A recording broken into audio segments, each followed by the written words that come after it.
ಓಂ ಶ್ರೀ ಮಹಾಗಣಾಧಿಪತಿ ನಮಃ. ಓಂ ಶ್ರೀ ಮಾತ್ರೇ ನಮಃ. ಓಂ ಶ್ರೀ ಗುರುಭ್ಯೋ ನಮಃ. ಸಮಸ್ತ ಕನ್ನಡ ವೀಕ್ಷಕರಿಗೆ ನಮಸ್ಕಾರ. ನೀವು ಮೊದಲನೇ ಬಾರಿ ನಮ್ಮ ಚಾನಲ್ ನೋಡ್ತಾ ಇದ್ದರೆ ದಯವಿಟ್ಟು ಸಬ್ಸ್ಕ್ರೈಬ್ ಮಾಡಿ ಅಂತ ಹೇಳ್ತಾ, ಈ ದಿನ ನಾವು ನೂತನ ಆಂಗ್ಲ ವರ್ಷದ 2025ರಿಂದ 26ಗೆ ನಮ್ಮ ಪಯಣವನ್ನು ಮುಂದುವರಿಸ್ತಾ ಇದ್ದೇವೆ. ಕ್ಯಾಲೆಂಡರ್ ಚೇಂಜ್ ಮಾಡ್ತಾ ಇದ್ದೀವಿ. ತುಂಬ ಜನ ಗುರಿಗಳನ್ನು ಸಾಧನೆಗಳನ್ನು ಸಾಧಿಸಬೇಕು, ಜೀವನದಲ್ಲಿ ಸಕ್ಸಸ್ನ ಕಾಣಬೇಕು ಅಂತ ಸಾಕಷ್ಟು ಅವಮಾನಗಳು, ಸಾಕಷ್ಟು ಸಂಕಷ್ಟಗಳು, ಸಾಕಷ್ಟು ಪರಿಶ್ರಮದಿಂದ ಕೆಲವೊಂದು ವ್ಯಕ್ತಿಗಳು 2025 ಸಕ್ಸಸ್ ಆಗಿರ್ತಾರೆ. ಮತ್ತಷ್ಟು ಕೆಲವೊಂದು ವ್ಯಕ್ತಿಗಳು ಪ್ರಯತ್ನವನ್ನು ನಿಲ್ಲಿಸದೆ ಹೋರಾಟ ಮಾಡ್ತಾ ಇರ್ತಾರೆ. ಬಟ್ ಅಂತಹ ವ್ಯಕ್ತಿಗಳಿಗೆ ಮತ್ತಷ್ಟು ಒಳ್ಳೆಯ ಅವಕಾಶಗಳು, ಸಮಸ್ತ ಜನತೆಗೆ ಈ ಹೊಸ ವರ್ಷ ನಿಮ್ಮ ಹೊಸ ಕನಸುಗಳನ್ನು, ಹೊಸ ಆಸೆಗಳನ್ನು, ಹೊಸ ಯೋಜನೆಗಳನ್ನು ಪ್ರತಿಯೊಂದು ವಿಷಯದಲ್ಲಿ ಅನುಕೂಲವಾಗಿ ಇರಲಿ ಅಂತ ಹೇಳ್ತಾ, ಮುಖ್ಯವಾಗಿ ದ್ವಾದಶ ರಾಶಿಗಳಲ್ಲಿ ರಾಶ್ಯಾಧಿಪ ಶನಿ ಪರಮಾತ್ಮನ ಸ್ವಂತ ಮೂಲ ತ್ರಿಕೋಣ ರಾಶಿಯಾಗಿರುವಂತಹ ಕುಂಭರಾಶಿಯ ಜಾತಕರಿಗೆ 2026 ಇಷ್ಟು ದಿನಗಳ ಕಾಲ ಸಾಡೆ ಸಾತಿನ ಅವಸ್ಥೆಯಲ್ಲಿರುವಂತಹ ವ್ಯಕ್ತಿಗಳಿಗೆ ಸಾಡೆ ಸಾತಿನ ಕೊನೆಯ ಹಂತದಲ್ಲಿ ತಮ್ಮ ಪಯಣವನ್ನು ಈ ಹೋರಾಟಗಳ ಮುಖಾಂತರ, ಪ್ರಯತ್ನಗಳ ಮುಖಾಂತರ, ಕಠಿಣ ಪರಿಶ್ರಮ ಮುಖಾಂತರ ತಮ್ಮ ಅದೃಷ್ಟವನ್ನು ಪರೀಕ್ಷೆ ಮಾಡಿಕೊಳ್ಳೋಣ ಅಂತ ಪ್ರಯತ್ನ ಮಾಡ್ತಾ ಇರುವಂತಹ ಕುಂಭರಾಶಿಯವರಿಗೆ ನಿಜವಾಗಲೂ ಕೂಡ 2026ರಲ್ಲಿ ಒಂದು ಅದ್ಭುತವಾಗಿರುವಂತಹ ಒಂದು ಟ್ರಾನ್ಸ್ಫರ್ಮೇಷನ್ ಕಾಣ್ಕೊಳ್ಳೋದಕ್ಕೆ, ಒಂದು ಬದಲಾವಣೆಯನ್ನು ಹೊಂದುವುದಕ್ಕೆ ಈ 2026 ಒಂದು ಒಳ್ಳೆಯ ಅವಕಾಶ ಕುಂಭರಾಶಿಯವರಿಗೆ ಅಂತ ಹೇಳ್ಬೋದು. ಸ್ವಾಭಾವಿಕವಾಗಿ ಪ್ರಾಮಾಣಿಕ ಮನಸ್ಥಿತಿ ಇರುವಂತಹ ವ್ಯಕ್ತಿಗಳು, ಕಷ್ಟವನ್ನು ನಂಬಿಕೊಂಡಿರುವಂತಹ ವ್ಯಕ್ತಿಗಳು, ಧರ್ಮವನ್ನು, ಪ್ರಾಮಾಣಿಕತೆಯನ್ನು ಉಸಿರಾಗಿ ನಂಬಿರುವಂತಹ ವ್ಯಕ್ತಿಗಳು, ತಾವು ಕಷ್ಟದಲ್ಲಿದ್ದರೂ ಕೂಡ ತಮ್ಮನ್ನು ನಂಬಿರುವಂತಹ ವ್ಯಕ್ತಿಗಳಿಗೆ ಸಹಾಯ ಸಹಕಾರ ಮಾಡೋದಕ್ಕೆ ಮುಂದೆ ನಿಲ್ಲುವಂತಹ ವ್ಯಕ್ತಿಗಳು ಕುಂಭರಾಶಿಯವರು. ಅಂತಹ ಕುಂಭರಾಶಿ ವ್ಯಕ್ತಿಗಳಿಗೆ ಈ 2026 ಗುರುಬಲ ಅನ್ನೋದು ಎಕ್ಸ್ಟ್ರಾಡಿನರಿಯಾಗಿದೆ. ಆರಂಭದಲ್ಲಿ, ಅಂತ್ಯದಲ್ಲಿ. ಈಗ ಗುರು ಪರಮಾತ್ಮರು 2026ರಿಂದ ನಾವು ನೋಡುವುದಾದರೆ, ದೇವಗುರು ಬೃಹಸ್ಪತಿಯು ಈಗ ಮಿಥುನದಲ್ಲಿ ಸಂಚಾರ ಮಾಡ್ತಾ ಇರುವಂತಹ ಗುರು ಪರಮಾತ್ಮರು 2 ಬಾರಿ ತಮ್ಮ ಸ್ಥಾನವನ್ನು ಬದಲಾಯಿಸ್ತಾರೆ. ಜನವರಿಯಿಂದ ಜೂನ್ 1ನೇ ತಾರೀಕುವರೆಗೂ ಮಿಥುನ ರಾಶಿಯಲ್ಲಿ, ಆಮೇಲೆ ಕಟಕ ರಾಶಿಯಲ್ಲಿ, ಆದ ಮೇಲೆ ಸಿಂಹ ರಾಶಿಯಲ್ಲಿ. ಈ ಈ 2 ವಿಧವಾಗಿರುವಂತಹ ಪಯಣದಲ್ಲಿ ಅತ್ಯಧಿಕವಾಗಿ ಲಾಭಗಳನ್ನು ಪಡೀತಾ ಇರೋದು ಕುಂಭರಾಶಿಯವರು ಗುರುಬಲದಿಂದ. ಸಾಡೆ ಸಾತಿನಿಂದ ಸಮಸ್ಯೆಗಳಿದ್ರೂ ಕೂಡ ತುಂಬ ವಿಷಯಗಳಲ್ಲಿ, ಕೆಲವೊಂದು ವಿಷಯಗಳಲ್ಲಿ ಸಾಕಷ್ಟು ಪ್ರಯತ್ನಗಳು ಪಡ್ತಾ ಇದ್ದಾರೆ. ಬಟ್ ಆದ್ರೂ ಅವರಿಗೆ ಅದೃಷ್ಟ ಕೂಡಿ ಬರ್ತಾ ಇಲ್ಲ ಅನ್ನುವಂತಹ ಈ ಕುಂಭರಾಶಿಯಲ್ಲಿ ಧನಿಷ್ಠ ನಕ್ಷತ್ರದ 3, 4 ಪಾದಗಳಲ್ಲಿ ಜನಿಸಿದವರು, ಶತಭಿಷ ನಕ್ಷತ್ರದ 1, 2, 3, 4 ಪಾದಗಳಲ್ಲಿ ಜನಿಸಿದವರು, ಪೂರ್ವಭಾದ್ರ 1, 2, 3 ಪಾದಗಳಲ್ಲಿ ಜನಿಸಿದವರು ಈ ಕುಂಭರಾಶಿಗೆ ಸೇರ್ತಾರೆ.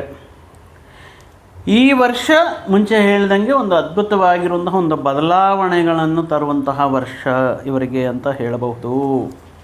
ಸಾಡೆ ಸಾತಿನ ಕೊನೆಯ ಹಂತ. ಸೊ ರಾಶ್ಯಾಧಿಪತಿ ತನ್ನದೇ ಆಗಿರುವಂತಹ ಮೂಲ ತ್ರಿಕೋಣ ರಾಶಿ ಕುಂಭರಾಶಿಯವರಿಗೆ ಈ ಕೊನೆಯ ಹಂತದಲ್ಲಿ ಕುಟುಂಬ ಧನಸ್ಥಾನದಲ್ಲಿ ಇರುತ್ತಾ, ಸ್ಥಿರವಾಗಿ ವರ್ಷ ಪೂರ್ತಿ ಈ ಸ್ಥಾನದಲ್ಲೇ ಇರುತ್ತಾ ತಗೊಳ್ಳುವಂತಹ ನಿರ್ಧಾರಗಳಾಗಿರಬಹುದು, ತಮ್ಮನ್ನು ತಾವು ಒಳ್ಳೆಯ ವಿಚಾರಗಳಿಗೆ ಸನ್ನದ್ಧತೆ ಅಂದರೆ ಬರುವಂತಹ ಕೆಲವೊಂದು ಪ್ರಯತ್ನಗಳಿಗೆ ಪ್ರಿಪರೇಷನ್ ಅಂತ ಹೇಳ್ತಾ ಇರ್ತೀವಿ, ಅಂದರೆ ಸನ್ನದ್ಧತೆ ಮಾಡಿಕೊಳ್ಳೋದಾಗಿರಬಹುದು. ಒಂಥರ ಕಷ್ಟಪಡುವಂತಹ ಒಂದು ಗುಣ ಯಾವುದು ಈ 5.5 ವರ್ಷ 6 ವರ್ಷಗಳ ಕಾಲದಲ್ಲಿ ಇವರಿಗೆ ಚೆನ್ನಾಗಿ ಒಂದು ಅರ್ಥ ಆಗಿರುತ್ತೆ. ಅಂದರೆ ಅದೃಷ್ಟವಾಗಿ, ಅದ್ಭುತವಾಗಿ ಯಾವುದೂ ನಡೆಯಲ್ಲ. ಧರ್ಮಕಾರಕ, ಕರ್ಮಕಾರಕ ಶನಿ ಪರಮಾತ್ಮನ ರಾಶ್ಯಾಧಿಪತಿ ಆಗಿರೋದ್ರಿಂದ ಕಷ್ಟಪಟ್ಟರೆ ಮಾತ್ರ ಫಲ.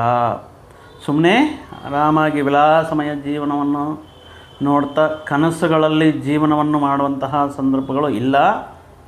ಆದ್ದರಿಂದ ಕಷ್ಟಪಡುವಂತಹ ಒಂದು ಗುಣವನ್ನು ಸರಿಯಾಗಿರುವಂತಹ ಮಾರ್ಗದಲ್ಲಿ ಯೋಚನೆಗಳನ್ನು, ಇವರು ತಗೊಳ್ಳುವಂತಹ ಪ್ರತಿಯೊಂದು ನಿರ್ಧಾರಗಳಾಗಿರಬಹುದು, ಇವರು ತಗೊಳ್ಳುವಂತಹ ಪ್ರಮುಖವಾಗಿರುವಂತಹ ಹೊಸ ಪ್ರಯತ್ನಗಳಾಗಿರಬಹುದು, ಎಲ್ಲವೂ ಕೂಡ ಹಾರ್ಡ್ ವರ್ಕಿಂದ ಕೂಡಿ ತುಂಬ ಒಂದು ರೀತಿ ಸಮಸ್ಯೆ ಬಂದರೆ ಅದಕ್ಕೆ ಯಾವ ರೀತಿ ಪ್ರತಿಕ್ರಿಯೆ ಮಾಡಬೇಕು, ಯಾವ ರೀತಿಯಲ್ಲಿ ಪರಿಷ್ಕಾರವನ್ನು ಹುಡುಕಬೇಕು. ಈಗ ಕಾರ್ಪೊರೇಟಲ್ಲೆಲ್ಲ ಹೇಳ್ತಾ ಇರ್ತಾರೆ POA ಅಂತ, ಪ್ಲಾನ್ ಆಫ್ ಆ್ಯಕ್ಷನ್. ಇದನ್ನೆಲ್ಲ ರೆಡಿ ಮಾಡಿಕೊಂಡು ಬರುವಂತಹ 2026 ತಮ್ಮ ಅದೃಷ್ಟವನ್ನು ನಿಜವಾಗ್ಲೂ ಪರೀಕ್ಷೆ ಮಾಡ್ಕೋಬೇಕು ಅನ್ನುವಂತಹ ಒಂದು ನೇಚರಿಂದ ಪ್ರಯಾಣ ಮಾಡ್ತಾ ಇರುವಂತಹ ನಮ್ಮ ಕುಂಭರಾಶಿ ಈ ವ್ಯಕ್ತಿಗಳಿಗೆ ಅವರು ಯೋಚನೆ ಮಾಡುವಂತಹ ವಿಧಾನ ಆಗಿರ್ಬೋದು, ತಗೊಳ್ಳುವಂತಹ ಸ್ಟೆಪ್ಸ್ ಆಗಿರ್ಬೋದು, ಇವರು ಕೊಡುವಂತಹ ಸಾಥ್ ಆಗಿರ್ಬೋದು, ಸ್ಟ್ಯಾಂಡ್ ಆಗಿರುತ್ತೆ, ಎಲ್ಲವೂ ಕೂಡ ಒಂದು ಬದಲಾವಣೆಗಳಿಂದ ಕೂಡಿರುತ್ತೆ, ಒಂದು ಹೊಸ ಆವಿಷ್ಕರಣಗಳಿಂದ ಕೂಡಿರುತ್ತೆ. ಯಾಕಂದರೆ ಗುರುವಿಗೆ ಸಾಧಾರಣವಾಗಿ ಅವರು ನೀಡುವಂತಹ ದೃಷ್ಟಿ ಇರುತ್ತಾ ಈ ಕುಂಭರಾಶಿಯವರಿಗೆ ಜನವರಿ 1ರಿಂದ ಜೂನ್ 1ರವರೆಗೂ ಪಂಚಮ ಸ್ಥಾನ. ಯಾವಾಗಲೂ ಕೂಡ ಗುರು ಪರಮಾತ್ಮ ದೀರ್ಘಕಾಲ ಸಂಚಾರವಾಗಿರುವಂತಹ ಗುರು, ಶನಿ, ರಾಹು, ಕೇತು ದೀರ್ಘಕಾಲ ಸಂಚಾರ ಮಾಡಿ ಗೋಚಾರ ಫಲಗಳನ್ನು ನೀಡ್ತಾ ಇರ್ತಾರೆ. ಈ ಗುರು ಯಾರ ಜಾತಕದಲ್ಲಿ ಗೋಚಾರದಲ್ಲಾದರೂ ಕೂಡ ಈ ದ್ವಿತೀಯ ಧನ ಕುಟುಂಬ ಸ್ಥಾನ, ಪಂಚಮ ಸ್ಥಾನ, ಸಪ್ತಮ ಸ್ಥಾನ, ಭಾಗ್ಯ, ಏಕಾದಶ ಸ್ಥಾನಗಳಲ್ಲಿ ವಿಪರೀತವಾಗಿರುವಂತಹ ರಾಜಯೋಗ ಅದೃಷ್ಟವನ್ನು ನೀಡ್ತಾ ಇರ್ತಾರೆ. ಈಗ ಕುಂಭರಾಶಿಯವರಿಗೆ 2026 ಏನಕ್ಕೆ ಅಷ್ಟು ವಿಶಿಷ್ಟತೆ, ಏನಕ್ಕೆ ಅಷ್ಟು ಅದ್ಭುತವಾಗಿರುತ್ತೆ ಅಂದರೆ ಜನವರಿ 1ರಿಂದ ಜೂನ್ 1ರವರೆಗೂ ಕೂಡ ಪಂಚಮ ಸ್ಥಾನ, ಒಳ್ಳೆಯ ಸ್ಥಾನ, ಅದ್ಭುತವಾಗಿರುವಂತಹ ರಾಜಯೋಗವನ್ನು ನೀಡುವಂತಹ ಸ್ಥಾನ.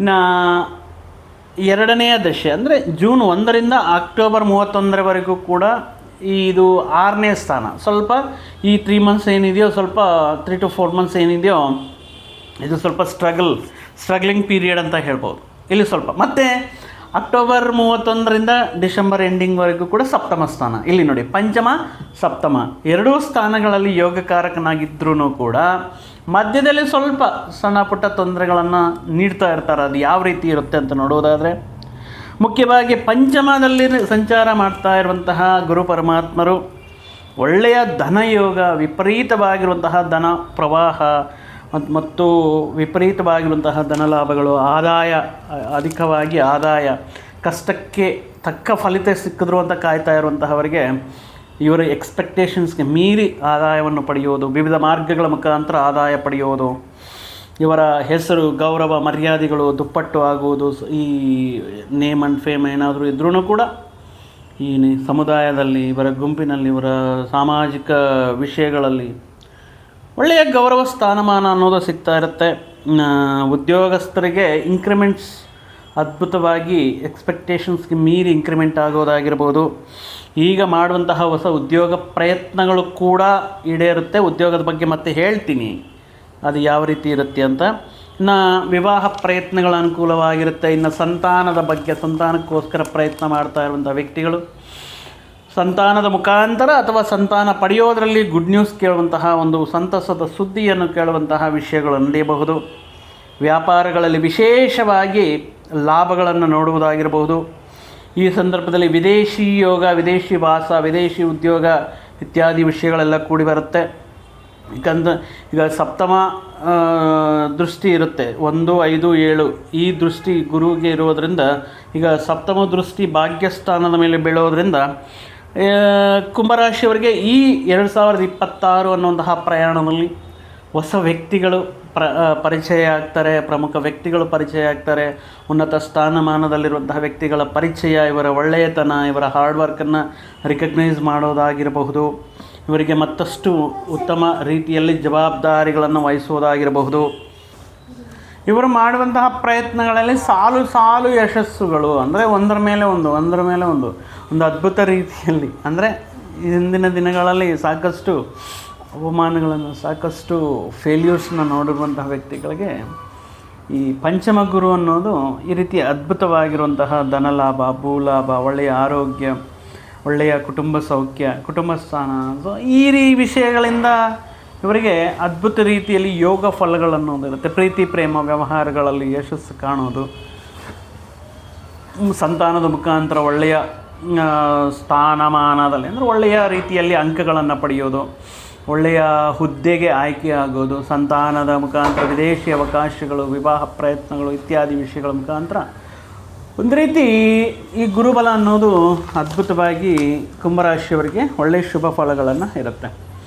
ಇನ್ನು ಜೂನ್ 1ರಿಂದ ಅಕ್ಟೋಬರ್ 31ಗೆ ಇದೊಂಥರ ಇಂಟರ್ವೆಲ್ ಬ್ಯಾಂಗ್ ಅಂತ ಹೇಳ್ತೀವಲ್ಲ, ಅಂದರೆ ಮಧ್ಯದಲ್ಲಿ ಒಂದು ಇರಲೇಬೇಕಲ್ವ. ಸೊ ಲೈಫ್ ಒಂದೇ ಥರ ಹೋಗ್ತಾ ಇದ್ದರೆ ಈ ಸ್ಪೀಡ್ ಬ್ರೇಕರ್ಸ್ ಅಂತ ಇರುತ್ತೆ, ಆ ರೀತಿ ಸ್ಪೀಡಲ್ಲಿ ಹೋಗ್ತಾ ಇರುವಂತಹ ಕುಂಭರಾಶಿಯವರಿಗೆ ಸ್ವಲ್ಪ ಸ್ಪೀಡ್ ಬ್ರೇಕರ್ ಅಡ್ಡ ಬರುತ್ತೆ. 6ನೇ ಮನೆಯಲ್ಲಿ ಗುರು ಸಂಚಾರ, ಋಣ ರೋಗ ಶತ್ರು ಷಷ್ಠಭಾವದಲ್ಲಿ ಈ ಗುರು ಸಂಚಾರ ಅನ್ನೋದು ಬೇಡಪ್ಪ ಇಷ್ಟು ಸ್ಪೀಡು, ಸ್ವಲ್ಪ ಏನಂತಾರೆ ಸ್ವಲ್ಪ ನಿಧಾನಕ್ಕೆ ಹೋಗಿ, ಇನ್ನೂ ಇದೆ ಅಷ್ಟು ಬೇಗ ನಿಮ್ಮದು ಮುಗಿಲಿಲ್ಲ ಅಂತ 6ನೇ ಮನೆಯಲ್ಲಿ ಗುರು ಬಂದು ಸ್ವಲ್ಪ ಒಂದು 3-4 ತಿಂಗಳು ಏನು ಮಾಡ್ತಾರೆ. ಈ ಸಂದರ್ಭದಲ್ಲಿ ಸಾಕಷ್ಟು ಆದಾಯವನ್ನು ನೋಡಿರುವಂಥ ವ್ಯಕ್ತಿಗಳಿಗೆ ಸಡನ್ನಾಗಿ ಆದಾಯ ಕಮ್ಮಿ ಆಗೋದಾಗಿರಬಹುದು, ಸಣ್ಣ ಪುಟ್ಟ ಅಪಮಾನಗಳಾಗಿರ್ಬೋದು, ಹೊಸದೇನಲ್ಲ, ಆದಾಯ ಕಮ್ಮಿ, ಅವಮಾನಗಳು, ನಷ್ಟಗಳು, ಸಂಕಷ್ಟಗಳು ಕುಂಭರಾಶಿಯವರಿಗೆ ಇವೇನೂ ಹೊಸವಲ್ಲ. ಇವೆಲ್ಲವನ್ನು ನೋಡಿ ಇವೆಲ್ಲವನ್ನು ಸಹಿಸ್ಕೊಂಡೇ ಜೀವನದಲ್ಲಿ ಉನ್ನತ ಹಂತಕ್ಕೆ ಬಂದಿರ್ತಾರೆ. ಈ 3-4 ತಿಂಗಳ ಕಾಲ ಈ ರೀತಿ ಸಣ್ಣ ಪುಟ್ಟ ಅವಮಾನಗಳಾಗಿರಬಹುದು, ಸಾಲಗಳಿಂದ ಸ್ವಲ್ಪ ಕಿರಿಕಿರಿ ಆಗಿ ಸಾಲ ಕೊಟ್ಟಿರೋರಿಂದ ಸ್ವಲ್ಪ ಕಿರಿಕಿರಿ ಉಂಟಾಗೋದಾಗಿರ್ಬೋದು, ವೃತ್ತಿ ಉದ್ಯೋಗಗಳಲ್ಲಿ ಮುಖ್ಯವಾಗಿ ಈ ಸಂದರ್ಭದಲ್ಲಿ ಸಾಮಾನ್ಯವಾಗಿ ಈ ಕುಂಭರಾಶಿಯವರನ್ನು ಜಾಬ್ಲಿಂದ ಅಂದರೆ ಬದಲಾವಣೆಗೆ ನಿರಾಕರಿಸ್ತಾ ಇರ್ತಾರೆ ಇವರು. ಅಂದರೆ ಇವರ ಹಾರ್ಡ್ ವರ್ಕ್, ಇವರ ಡೆಡಿಕೇಶನ್, ಪಂಕ್ಚುವಾಲಿಟಿ, ಸೊ ಆಲ್ಮೋಸ್ಟ್ ಯಾವುದೇ ಒಂದು ಸಂಸ್ಥೆಯಿಂದ ಕುಂಭರಾಶಿಯವ್ರನ್ನ ತೆಗೆಯೋದಿಲ್ಲ. ಬಟ್ ಈ ಸಂದರ್ಭದಲ್ಲಿ ಈ ಒತ್ತಡ ತಡ್ಕೊಳ್ಳೋಕ್ಕಾಗ್ತಾ ಇಲ್ಲ, ಅಥವಾ ಈ ಪ್ರೆಷರು, ಶಿಫ್ಟ್ ಟೈಮಿಂಗ್ಸು ಇತ್ಯಾದಿ ವಿಷಯಗಳಿಂದ ಆ ಜಾಬ್ಲಿಂದ ಸ್ವಲ್ಪ ಹೊರಗಡೆ ಹೋಗೋಣ, ಬೇರೆ ಜಾಬ್ಗೆ ಪ್ರಯತ್ನ ಮಾಡೋಣ. ಎಷ್ಟೇ ಪ್ರಯತ್ನ ಮಾಡಿದ್ರೂ ಕೂಡ ಕೆಲವೊಂದು ಸಾರಿ ತುಂಬ ಆತಂಕಗಳಿಂದ ಕ್ಲಿಯರ್ ಮಾಡೋಕ್ಕಾಗದೇ ಇರೋದು ಇಂಟರ್ವ್ಯೂಸಲ್ಲಿ. ಈ ರೀತಿ ಹಣ ನಷ್ಟ, ಅನಾರೋಗ್ಯ, ಸಣ್ಣ ಪುಟ್ಟ ಆರೋಗ್ಯ ಸಮಸ್ಯೆಗಳಾಗಿರಬಹುದು, ಆದಾಯವನ್ನು ಕಮ್ಮಿ ಮಾಡ್ಕೊಳ್ಳೋದಾಗಿರ್ಬೋದು, ಈ ರೀತಿ ಸಮಸ್ಯೆಗಳನ್ನೋದು ಕಾಡ್ತಾ ಇರುತ್ತೆ. ಓಕೆ, ಇದೊಂದು ಸ್ಪೀಡ್ ಬ್ರೇಕರ್ ಅಂದ್ಕೊಳ್ಳೋಣ. ಇನ್ನು ಅಕ್ಟೋಬರ್ 31 ಡಿಸೆಂಬರ್ 8ರವರೆಗೆ ಮತ್ತೆ ರಾಜಯೋಗ. ಯಾಕೆಂದರೆ ಇಲ್ಲಿ ಪಂಚಮ, ಷಷ್ಠ, ಸಪ್ತಮ ಭಾವ, ಸಪ್ತಮ ಭಾವದಲ್ಲಿ ಕೂಡ ಗುರು ಯೋಗ ಕಾರಕನಾಗಿರೋದ್ರಿಂದ ಇದು ಮಹಾರಾಜಯೋಗ ಅಂತ ಹೇಳ್ಬೋದು ಕುಂಭರಾಶಿಯವರಿಗೆ. ಅಂದರೆ ತಾವು ಏನನ್ನು ಪಡೆಯಬೇಕು, ಏನು ಸ್ಟಾಪ್ ಆಗಿರುತ್ತೋ, ಹಿಂದಿನ ದಿನಗಳಲ್ಲಿ ಪಡೆಯುವಂತಹ ಒಂದು ಅದ್ಭುತ ರೀತಿಯಲ್ಲಿರುವಂತಹ ಒಂದು ವೈಭವ ಮತ್ತೆ ಮರಳಿ ಬರುತ್ತೆ ಇವರ ಜೀವನದಲ್ಲಿ. ಒಂದು ರಾಜಯೋಗ, ಅಧಿಕಾರ ಯೋಗ ಅಂತ ಹೇಳಬಹುದು. ವ್ಯಾಪಾರಸ್ಥರಿಗೆ ಆಗಿರಬಹುದು, ಆಯಾ ಕ್ಷೇತ್ರಗಳಲ್ಲಿ ಸಾಕಷ್ಟು ಕಷ್ಟಪಡುವಂತಹ ವ್ಯಕ್ತಿಗಳಿಗೆ ಇದೊಂದು ರೀತಿ ಅದ್ಭುತ ಯೋಗ ಅನ್ಬೋದು. ವಿವಾಹ, ಸಪ್ತಮ ಭಾವ ಅಂದ್ರೇ ಕಳತ್ರ ಭಾವ, ವಿವಾಹ ನೋಡ್ಕೊಳ್ಳಿ. ಈ ಸಂದರ್ಭದಲ್ಲಿ ಖಂಡಿತವಾಗಿಯೂ ಕೂಡ ವಿವಾಹ ಕೂಡಿ ಬರುವುದು, ನಿಮ್ಮ ಮಾತಿಗೆ ಒಳ್ಳೆಯ ರೀತಿಯಲ್ಲಿ ಗೌರವ ಸಿಗೋ, ಸ್ಥಾನಮಾನ ಸಿಗೋದಾಗಿರ್ಬೋದು, ನಿಮ್ಮ ಸಮ್ಮುಖದಲ್ಲಿ ಕೆಲವೊಂದು ಶುಭ ಕಾರ್ಯಗಳನ್ನು ನಡೆಸೋದಾಗಿರಬಹುದು, ಮುಂದಾಳತ್ವ ವಹಿಸಿ ಕೆಲವೊಂದು ಜವಾಬ್ದಾರಿಗಳನ್ನು ಪೂರ್ತಿ ಮಾಡಿ ಒಳ್ಳೆಯ ಹೆಸರು ಪಡೆಯೋದು, ಈ ವೃತ್ತಿ ಉದ್ಯೋಗಗಳಲ್ಲಿ ಸಾಕಷ್ಟು ಅಭಿವೃದ್ಧಿಯನ್ನು ಕಂಡು ಪ್ರಮೋಷನ್ಸ್ಗೆ ಆಯ್ಕೆ ಆಗೋದು. ಸೊ ಈ ರೀತಿ ಗುರು ಮಾತ್ರ ಫಸ್ಟ್ ಜೂನ್ವರೆಗೆ ಮತ್ತು ಅಕ್ಟೋಬರ್ 31ರಿಂದ ಡಿಸೆಂಬರ್ ಕೊನೆಯವರೆಗೂ ಕೂಡ ಅನುಕೂಲವಾಗಿದ್ದಾರೆ. ಆದರೆ ಜೂನ್ 1ರಿಂದ ಅಕ್ಟೋಬರ್ 31ರವರೆಗೂ ಇದೊಂಥರ ಟೆಸ್ಟಿಂಗ್ ಪೀರಿಯಡ್ ಅಂತ ಹೇಳ್ಬೋದು. ಯಾಕೆ ಇಲ್ಲಿ ಅಂದರೆ ಗುರುಬಲ ಇದೆ, 7.5 ಸಣ್ಣ ಪುಟ್ಟ ಸಮಸ್ಯೆಗಳು ಬಂದ್ರೂ ಕೂಡ ಸ್ವಲ್ಪ ತಟ್ಕೊಳ್ಳೋದಕ್ಕೆ ಆತ್ಮವಿಶ್ವಾಸ, ಧೈರ್ಯ ಇದೆ, ಸ್ವಲ್ಪ ಅವಕಾಶಗಳು ಕಾಣಿಸ್ತಾ ಇರುತ್ತೆ. ಬಟ್ ಗುರುಬಲ ಕಮ್ಮಿಯಾಗಿ ಇಲ್ಲಿ ದ್ವಿತೀಯ ಧನ ಕುಟುಂಬ ಸ್ಥಾನದಲ್ಲಿ ಶನಿ ಪರಮಾತ್ಮ ಆಗಮನ, ಅದು ಕೊನೆಯ ಹಂತ, 7.5 ಕೊನೆಯ ಹಂತ. ಸೊ ಈ ಶನಿ ಪರಮಾತ್ಮ ಯಾವ ರೀತಿ, ಮುಖ್ಯವಾಗಿ ಸಾಲದ ವಿಷಯಗಳಲ್ಲಿ ತೊಂದರೆಗಳು ಉಂಟಾಗುತ್ತೆ. ಸಾಲದ ಸಮಸ್ಯೆಗಳು, ಸಾಲ ಕೊಟ್ಟಿರೋರು ಸ್ವಲ್ಪ ಪ್ರೆಷರೈಸ್ ಮಾಡೋದು, ಈ ರೀತಿ ಎಲ್ಲ ವಿಷಯಗಳು ನಡೀತಾ ಇರುತ್ತೆ. ಸಣ್ಣ ಪುಟ್ಟ ಆರೋಗ್ಯ ಸಮಸ್ಯೆಗಳು, ಅದು ಕೈ ಕಾಲು ಸೆಳೆತ, ಕಾಲು ನೋವು, ಅಥವಾ ಎಲ್ಲಾದರೂ ಸಡನ್ನಾಗಿ ಕೆಳಗಡೆ ಬೀಳೋದು. ಈ ವಿದ್ಯಾರ್ಥಿಗಳಿಗೆ ವಿದ್ಯಾಭ್ಯಾಸದಲ್ಲಿ ಆತಂಕಗಳು, ಅಥವಾ ಸರಿಯಾಗಿರುವಂತಹ ವಿದ್ಯಾಲಯವನ್ನು, ಉನ್ನತ ವಿದ್ಯಾ ಪ್ರಯತ್ನಗಳಲ್ಲಿ ಸ್ವಲ್ಪ ಕನ್ಫ್ಯೂಷನ್ ಕ್ರಿಯೇಟ್ ಆಗಿರುತ್ತೆ. ಯಾವ ರೀತಿ ಇರುತ್ತೆ ಅಂದರೆ ಪರ್ಟಿಕ್ಯುಲರ್ ಆಗಿ ಈ ಸಂದರ್ಭದಲ್ಲಿ ಉದ್ಯೋಗ ಪ್ರಯತ್ನಗಳು ಮಾಡಬೇಕು ಅಂತ ಹೇಳಿದ್ರೆ ಗುರುಬಲದಿಂದ ಬರುತ್ತೆ. ಆದರೆ ಅತಿ ವಿಪರೀತವಾಗಿರುವಂತಹ ಗ್ರೌಂಡ್ ವರ್ಕ್ ಹೋಮ್ವರ್ಕ್ ಮಾಡಬೇಕಾಗಿರುತ್ತೆ, ಇಂಟರ್ವ್ಯೂಗೆ ಪ್ರಿಪರೇಷನ್ ಆಗಿರುತ್ತೆ. ತುಂಬ ಕಷ್ಟಪಟ್ಟರೆ ಮಾತ್ರ ಉದ್ಯೋಗ ಪ್ರಾಪ್ತಿ ಅನ್ನೋದರಲ್ಲಿ ಅಂದರೆ ಇಲ್ಲಿ ಕರ್ಮಕಾರಕ, ಇಲ್ಲಿ ಯಾವುದೂ ಸುಲಭವಾಗಿ ಸಿಗಲ್ಲ. ಶನಿ ಪರಮಾತ್ಮ ಅಂದ್ರೇ ಕರ್ಮಕಾರಕ. ನೀನು ಕಷ್ಟಪಡು, ಫಲಿತ ಕೊಡ್ತೀನಿ. ನೀನು ಧರ್ಮವಾಗಿರು, ನಿನಗೆ ನ್ಯಾಯ ಮಾಡ್ತೀನಿ. ಅನೈತಿಕ, ಅಕ್ರಮ, ಶಾರ್ಟ್ ವರ್ಕು, ಸ್ಮಾರ್ಟ್ ವರ್ಕು ಏನೂ ನಡೆಯಲ್ಲ. ಆದ್ದರಿಂದ ಅತಿಯಾಗಿ ಕಷ್ಟ ಬೀಳುವುದರಿಂದ, ಕಠಿಣ ಪರಿಶ್ರಮದಿಂದ ಉದ್ಯೋಗಗಳು ಸಿಗುವುದು. ವಿದ್ಯಾರ್ಥಿಗಳು ಸಹ ಅತಿ ವಿಪರೀತವಾಗಿರುವಂಥ ಹಾರ್ಡ್ ವರ್ಕ್ ಎಫರ್ಟ್ ಆಗಬೇಕಾಗಿರುತ್ತೆ. ಉನ್ನತ ರೀತಿಯಲ್ಲಿ ಅಂಕಗಳು, ಉನ್ನತ ರ್ಯಾಂಕ್ಗಳನ್ನು, ಉನ್ನತ ವಿದ್ಯಾಲಯಗಳ ಸೀಟುಗಳನ್ನು, ಸ್ಪರ್ಧಾತ್ಮಕ ಪರೀಕ್ಷೆಗಳಲ್ಲಿ ಕ್ವಾಲಿಫೈ ಆಗೋದಕ್ಕೆ ಎರಡನೇ ಮನೆಯಲ್ಲಿ ಶನಿ ಪರಮಾತ್ಮ ಅಂದರೆ ಅಷ್ಟಲ್ಲಪ್ಪ. ಸೊ ಆದ್ದರಿಂದ ವಿಪರೀತವಾಗಿ ನಿಮ್ಮ ಕಷ್ಟವನ್ನು ನಂಬಿಕೊಂಡ್ರೆ ಮಾತ್ರ ಅದ್ಭುತವಾಗಿ ನಿಮಗೆ ಯೋಗಕಾರಕನಾಗಿರ್ತಾರೆ. ಫಿನಾನ್ಷಿಯಲ್ಲಾಗಿ ಒಂದು ನೆಕ್ಸ್ಟ್ ಲೆವೆಲ್ಗೆ ಹೋಗಬೇಕು, ಅಥವಾ ಫಿನಾನ್ಷಿಯಲಿ ನಾವು ಆರ್ಥಿಕ ವಿಷಯಗಳಲ್ಲಿ ಮತ್ತೊಂದು ಸ್ಟೆಪ್ಗೆ ಹೋಗಬೇಕು, ಏನಾದರೂ ಹೂಡಿಕೆಗಳು, ಇನ್ವೆಸ್ಟ್ಮೆಂಟ್ ಮಾಡಬೇಕು, ಈ ವಿಷಯಗಳಂತ ತಂದಾಗ ಆಪರ್ಚುನಿಟೀಸ್ ಆದರೆ ಸಿಕ್ಕಾಪಟ್ಟೆ ಸಿರುತ್ತೆ. ಈ ಆಪರ್ಚುನಿಟೀಸ್ಗೇನೂ ಪ್ರಾಬ್ಲಮ್ ಇಲ್ಲ. ಆದರೆ ಇದರಲ್ಲಿ ಆ ಆಪರ್ಚುನಿಟೀಸ್ ನಿಮ್ಮ ಪಾಲಾಗಬೇಕು ಅಂದರೆ ವಿಪರೀತವಾಗಿರುವಂತಹ ಕಷ್ಟ ಇರುತ್ತೆ. ಸೊ ಈ ಸಮಯದಲ್ಲಿ ನಿಮಗೆ ನೀವೇ ಗುರು, ನಿಮಗೆ ನೀವೇ ಟೀಚರ್, ನಿಮಗೆ ನೀವೇ ಮಿತ್ರ, ನಿಮಗೆ ನೀವೇ ಎಲ್ಲನೂ ನಿಮ್ಮನ್ನೇ ನೀವು ನಂಬ್ಕೋಬೇಕಾಗಿರುತ್ತೆ. ಯಾರೋ ಬರ್ತಾರೆ, ನಮ್ಮನ್ನು ಉದ್ಧಾರ ಮಾಡ್ತಾರೆ, ಯಾರೋ ಸಹಕಾರ ನೀಡ್ತಾರೆ, ಅವರು ನಮ್ಮನ್ನು ಇದು ಮಾಡ್ತಾರೆ. ನೋವೇ ನಿಮ್ಮ ವರ್ಕ್, ನಿಮ್ಮ ಯಶಸ್ಸು ನಿಮ್ಮ ಕೈಯಲ್ಲಿ, ನಿಮ್ಮ ಭವಿಷ್ಯ, ನಿಮ್ಮ ಜೀವನ ಎಲ್ಲವೂ ಕೂಡ ನಿಮ್ಮನ್ನು ನೀವು ನಂಬ್ಕೋಬೇಕಾಗಿರುತ್ತೆ ಈ 7.5 ಶನಿ ಪರಮಾತ್ಮದಿಂದ. ಮುಖ್ಯವಾಗಿ ಈ 7.5 ಕೊನೆಯ ಹಂತವಾಗಿ ನಿಮಗೆ ಯಶಸ್ಸು ಅನ್ನೋದು ಸಿಗುತ್ತೆ. ನೀವು ಯಾವ ರೀತಿ ನಿಯತ್ತಾಗಿ, ಪ್ರಾಮಾಣಿಕರಾಗಿ ಆ್ಯಂಡ್ ನೀತಿಯಿಂದ, ಡೆಡಿಕೇಟೆಡ್ ಆಗಿ, ಪಂಕ್ಚುವಾಲಿಟಿಯಾಗಿ ನಿಮ್ಮ ಕರ್ತವ್ಯಗಳನ್ನು ಈಡೇರಿಸ್ತಾ ಇದ್ದೀರಾ ಅನ್ನೋದು ಇಲ್ಲಿ ಇಂಪಾರ್ಟೆಂಟ್ ಅನ್ನೋದ ನೆನ್ಪಿಟ್ಕೊಳ್ಳಿ. ಈ ಸಂದರ್ಭದಲ್ಲಿ ಸಂತಾನದ ಮುಖಾಂತರ ಒಂದು ಒಳ್ಳೆಯ ಅವರ ಜೊತೆ ಒಳ್ಳೆಯ ಫ್ರೆಂಡ್ಲಿ ಆಗಿರೋದು, ಅವರ ಸಮಸ್ಯೆಗಳನ್ನು ತಿಳ್ಕೊಳ್ಳೋದು, ಒಂದು ಸಂತಾನದ ಮುಖಾಂತರ ಆನಂದ, ಸಂತಾನದ ಮುಖಾಂತರ ಸಿಹಿ ಸುದ್ದಿಗಳು, ಸಂತಾನಕ್ಕೆ ವಿವಾಹಗಳು ನಡೆಯುವಂತಹ ವಿಷಯಗಳಾಗಿರ್ಬೋದು, ನಿಮ್ಮ ವ್ಯಾಪಾರಗಳನ್ನು ವಿಸ್ತಾರ ಮಾಡೋದು ಅಂದರೆ ಎಕ್ಸ್ಪ್ಯಾಂಡ್ ಮಾಡೋದಾಗಿರಬಹುದು. ಇನ್ನು ಏನಾದರೂ ಅನಾರೋಗ್ಯ ಸಮಸ್ಯೆಗಳಿದ್ದರೆ ಈಗ ಬಂದಿರುವಂತಹ ಸುಲಭ ಸೂಕ್ಷ್ಮ ರೀತಿಯಲ್ಲಿ ಅಧುನಾತನವಾಗಿ ಅಂದರೆ ಸ್ವಲ್ಪ ಟೆಕ್ನಾಲಜಿ ಮುಂದುವರೆದಿದೆ. ಸೊ ಅದರಲ್ಲಿಂದ ಟ್ರೀಟ್ಮೆಂಟ್ ಪಡೆಯೋದಾಗಿರಬಹುದು. ಕೆಲವೊಂದು ಲಾಭ ಕೊಡುವಂತಹ ಇಂದಿನ ದಿನಗಳಲ್ಲಿ ಏನಾದರೂ ಹೂಡಿಕೆಗಳು ಮಾಡಿದರೆ ಅದರಲ್ಲಿ ಲಾಭಗಳು ಪಡೆಯೋದಕ್ಕೆ ನಿಮ್ಮ ಈ ಶನಿ ಪರಮಾತ್ಮನ ಅನುಗ್ರಹ. ಮುಖ್ಯವಾಗಿ ನೀವು ಯಾವ ಪ್ರಾಮಾಣಿಕತೆಯ ಧರ್ಮದಿಂದ ಕಷ್ಟಪಟ್ಟು ಡೆಡಿಕೇಶನಿಂದ ವರ್ಕ್ ಮಾಡ್ತಿರೋ ಅದರ ಪ್ರಕಾರವಾಗಿ ಕಷ್ಟೇ ಫಲಿ ಕರ್ಮೇ ಫಲಿ ಅನ್ನೋ ರೀತಿಯಲ್ಲಿ ಇರುತ್ತೆ. ಕುಟುಂಬಸ್ಥರ ಸಹಕಾರ ಕೂಡ ಈ ಸಂದರ್ಭದಲ್ಲಿ ಅದ್ಭುತವಾಗಿರುತ್ತೆ. ಸ್ತ್ರೀಯರಿಗಾದರೆ ಪುರುಷರಿಗಾದರೆ ಸ್ತ್ರೀಯರು ಒಬ್ರಿಗೊಬ್ಬರು ಸಹಕಾರವನ್ನು ನೀಡುತ್ತಾ ಮುಖ್ಯವಾಗಿರುವಂತಹ ಕೆಲಸಗಳನ್ನು ಪೂರ್ತಿ ಮಾಡ್ತೀರಾ. ಈ ವರ್ಷ ನಿಮ್ಮನ್ನು ನೀವು ಸಂಸ್ಕಾರ ಮಾಡ್ಕೋಬೇಕು, ಆರೋಗ್ಯ ಸಮಸ್ಯೆಗಳು ಬರಬಾರ್ದು ಅಂತ ಈಗ ತುಂಬ ಜನ ಯೋಗ, ಮೆಡಿಟೇಷನ್ ಆಗಿರಬಹುದು, ಆರೋಗ್ಯ ಆಹಾರ ವಿಷಯಗಳಲ್ಲಾಗಿರಬಹುದು, ಈಗ ಅಧುನಾತನವಾಗಿ ಬ್ರಹ್ಮ ಮುಹೂರ್ತದಲ್ಲಿ ನಿದ್ದೆಯಿಂದ ಎದ್ಬಿಟ್ಟು ಈ ಕೆಲವೊಂದು ಅಫರ್ಮೇಷನ್ ಮಾಡ್ಕೊಳ್ಳೋದಾಗಿರಬಹುದು, ಮ್ಯಾನಿಫೆಸ್ಟೇಷನ್ ಇತ್ಯಾದಿ ವಿಷಯಗಳಿಂದ ಒಂದು ಪಾಸಿಟಿವಿಟಿನ ತುಂಬಿಕೊಳ್ಳೋದಕ್ಕೆ, ಸಕ್ಸಸ್ ಕಡೆ ನಡೆಯೋದಕ್ಕೆ ಒಂದು ಅದ್ಭುತ ರೀತಿಯಲ್ಲಿ ಒಂದು ಬದಲಾವಣೆ ಅನ್ನೋದು ಕುಂಭರಾಶಿಯಲ್ಲಿ ನೀಡುತ್ತಾರೆ. ಅದರ ಜೊತೆಗೆ ಆದಿ ಅಂತ್ಯ ಮಧ್ಯದಲ್ಲಿ ಬಿಟ್ಟು ಆದ್ಯಂತದಲ್ಲಿ ಗುರುಬಲನೂ ಇದೆ. ಆದ್ದರಿಂದ ಏನು ಯೋಚನೆ ಮಾಡೋ ಅವಶ್ಯಕತೆ ಇಲ್ಲ. ಮುಖ್ಯವಾಗಿ ಮತ್ತೊಂದು ಗ್ರಹ, ದೀರ್ಘ ಸಂಚಾರ ಗ್ರಹ ಅನುಕೂಲ 6ನೇ ಮನೆಯಲ್ಲಿರುವಂತಹ ಕೇತು. ಇದರಿಂದ ಏನಂದರೆ ಒಂದು ಜಾಬಲ್ಲಿ ಸ್ಟೆಬಿಲಿಟಿ ಅನ್ನೋದೇ ಬರುತ್ತೆ. ಈಗ ತುಂಬ ಜನ ಎಲ್ಲಿ ಜಾಬ್ ಆಗುತ್ತೋ, ಎಲ್ಲಿ ಲೇ ಆಫ್ ಆಗುತ್ತೋ, ಎಲ್ಲಿ ಕಳ್ಕೊಳ್ತೀವೋ ಅಂತ. ಬಟ್ ಇದರಲ್ಲಿ ಆರೋಗ್ಯ ಸಮಸ್ಯೆಗಳಿಂದ ಹೊರಗಡೆ ಬರೋದು, ಹಣಕಾಸಿನ ವಿಷಯಗಳಲ್ಲಿ ಸ್ಟೆಬಿಲಿಟಿ, ಆರೋಗ್ಯ ವಿಷಯದಲ್ಲಿ ಸ್ಟೆಬಿಲಿಟಿ, ಉದ್ಯೋಗದ ವಿಷಯದಲ್ಲಿ ಸ್ಟೆಬಿಲಿಟಿ ಅನ್ನೋದು ಈ ಕೇತುವಿನ ಅನುಗ್ರಹದಿಂದ ಅನುಕೂಲವಾಗಿರುತ್ತೆ. ಸೊ ಇದೇ ರೀತಿ ಈ ರವಿ ಕೂಡ ಕೆಲವೊಂದು ಹಂತಗಳಲ್ಲಿ ಕೆಲವೊಂದು ಮುಖ್ಯವಾಗಿರುವಂತಹ ಪ್ರಯತ್ನಗಳು ಮಾಡಬೇಕು. ಕೆಲವೊಂದು ವಿಶೇಷವಾಗಿ ಕೆಲವೊಂದು ಸಂದರ್ಭಗಳಲ್ಲಿ ರವಿ ಸೂರ್ಯ ಈ ಹಂತದಲ್ಲಿ ಅದ್ಭುತ ರೀತಿಯಲ್ಲಿ ಯೋಗಕಾರಕನಾಗಿರ್ತಾನೆ. ಅದರಲ್ಲಿ ಮುಖ್ಯವಾಗಿ 6ನೇ ಮನೆಯಲ್ಲಿ ರವಿ ಈ ಕೋರ್ಟ್ ಕೇಸ್ ಸಮಸ್ಯೆಗಳಾಗಿರ್ಬೋದು, ಶತ್ರುಗಳ ಮೇಲೆ ಯಶಸ್ಸನ್ನು ಜುಲೈ 17ರಿಂದ ಆಗಸ್ಟ್ 17 ಈ ಪರ್ಟಿಕ್ಯುಲರ್ ಪೀರಿಯಡಲ್ಲಿ ಎಕ್ಸ್ಟ್ರಾಡಿನರಿಯಾಗಿ ರವಿ ಅನುಕೂಲವಾಗಿರ್ತಾರೆ.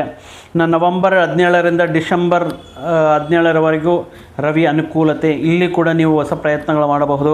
ಇನ್ನು ಏಪ್ರಿಲ್ 17ರಿಂದ ಮೇ 17ರವರೆಗೂ 3ನೇ ಮನೆಯಲ್ಲಿ ರವಿ ಒಳ್ಳೆಯ ರೀತಿಯಲ್ಲಿ ಆರೋಗ್ಯ ಸಮಸ್ಯೆಗಳಿಂದ ಹೊರಗಡೆ ಬರೋದಕ್ಕೆ ಈ ರೀತಿ ರವಿ ಸೂರ್ಯಗ್ರಹವು ಕೂಡ ಅನುಕೂಲವಾಗಿದೆ. ಸೊ ಒಟ್ಟಾಗಿ ನಿಮಗೆ ಗುರುಬಲ ಅದ್ಭುತವಾಗಿದೆ, ರವಿಯ ಅನುಕೂಲತೆ ಇದೆ, ಕೇತು ಅನುಗ್ರಹವನ್ನು ನೀಡ್ತಾ ಇದ್ದಾರೆ. 7.5 ಶನಿ ಪರಮಾತ್ಮನ ಈ ಅನುಗ್ರಹಕ್ಕೋಸ್ಕರ ನಿತ್ಯವೂ ಕೂಡ ಸುಂದರಾಕಾಂಡ ಪಾರಾಯಣ ಮಾಡುವುದಾಗಿರ್ಬೋದು, ಹನುಮಾನ್ ಚಾಲೀಸವನ್ನು ಪಾರಾಯಣ ಮಾಡುವುದಾಗಿರ್ಬೋದು, ಆಂಜನೇಯ ಸ್ವಾಮಿಗೆ ವೀಳ್ಯದೆಲೆಯಿಂದ ಅಲಂಕಾರ ಮಾಡಿಸುವುದಾಗಿರಬಹುದು ಇತ್ಯಾದಿ ವಿಷಯಗಳಿಂದ ನೀವು ಮತ್ತಷ್ಟು ಶುಭ ಫಲಗಳು ಈ ವರ್ಷದಲ್ಲಿ ಪಡೆಯುತ್ತೀರಾ ಅಂತ ಹೇಳ್ತಾ, ಮತ್ತೊಂದು ವಿಡಿಯೋ ಜೊತೆಗೆ ಮತ್ತೊಂದು ಆಸಕ್ತಿಕರ ವಿಷಯದ ಜೊತೆಗೆ ನಿಮ್ಮ ಮುಂದೆ ಮತ್ತೆ ಬರ್ತೀನಿ. ಅಲ್ಲಿಯವರೆಗೂ ಸರ್ವೇ ಜನಾಂ ಸುಖಿನೋ ಭವಂತು, ಸಮಸ್ತ ಸನ್ಮಂಗಳಾನಿ ಭವಂತು. ಜೈ ಶ್ರೀರಾಮ್.